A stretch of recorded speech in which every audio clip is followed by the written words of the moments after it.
Yes, I know, it's no longer October, except it is here in the moment I'm recording this, so yeah.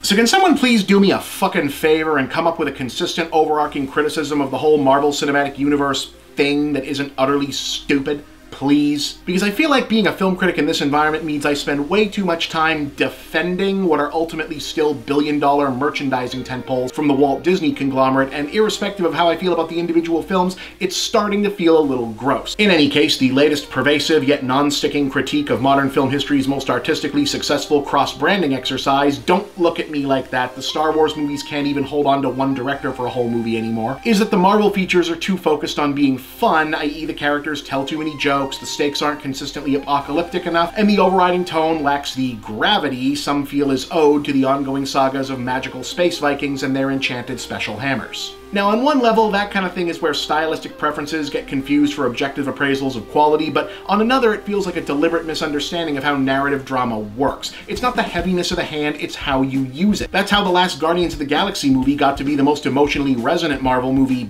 ever, despite being one of the funny ones, while the second solo Thor movie was so serious, and yet no one really gave a shit what happened in it. Thor Ragnarok feels very much like a feature-length acknowledgement of that very fact, not just in being as far removed in tone from the dark world as possible, but in the way it takes the overriding problems in the entire Thor franchise, i.e. Thor himself isn't really interesting apart from his relationship to other characters and nobody really cares what happens in or to Asgard, and uses them to construct a storyline and even manages to find an unexpectedly poignant central theme in the main issue at the heart of so-called superhero fatigue or Marvel fatigue, namely that the end of the world just doesn't feel like the end of the world anymore. And that's meant quite literally in this case. You see, Ragnarok, for those of you either not from Norway or who had friends growing up, is the Norse mythology version of the apocalypse. And as the film opens, Thor gets waylaid from his post-Avengers Age of Ultron quest for the Infinity Stones by an opportunity to basically head the whole Twilight of the Gods thing off at the past pretty early because, you know, he's Thor,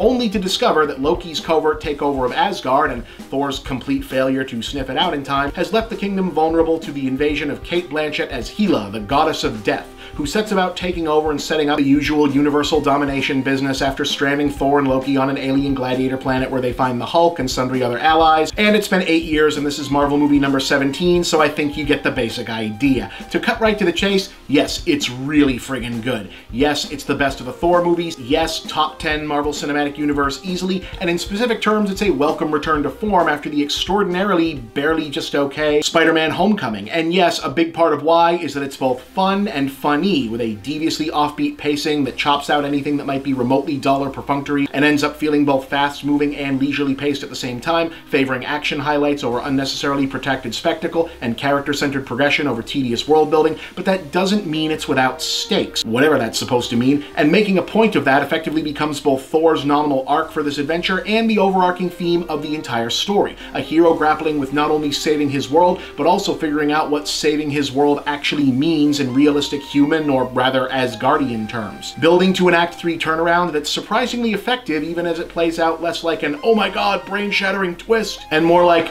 oh, well, that's a refreshing way of resolving one of those, which again feels cleverly rooted in acknowledgement that the Thor franchise hasn't really done anything to earn some kind of epic Wagnerian climax, and instead asking, okay, but what can we do that'll actually matter, and to hell with what it means for the status quo. Even the more frequently complained about systemic bugs in the Marvel machinery feels particularly well managed. You've either accepted or not that the ultimate villains are never really the driving force of these stories, but Hela is a lot of fun anyway, just on the basis that Cate Blanchett is a kind of black metal fetish idol as a conceptual slam dunk, and essentially giving her a campy supervillainous one-woman show to vamp around in while waiting for Thor to finish up the actually interesting part of the movie and roll in for the obligatory final battle feels like the best possible use of that asset under the circumstances. The Hulk stuff absolutely kills. It's great to see Ruffalo finally get to give an actual extended performance as the monster, and to see what feels more like the Peter David version of the character than anything ever has before. Tessa Thompson is an absolute revelation as Valkyrie. I won't say anything more about her because the actual conception of the character and what she does with her is so delightfully unexpected, though at least one partially novel angle on her character is so unfortunately subtle that you really have to be looking for it to catch it. And the other crossover cameo is practically the ideal, gratuitous, yet functional version of itself.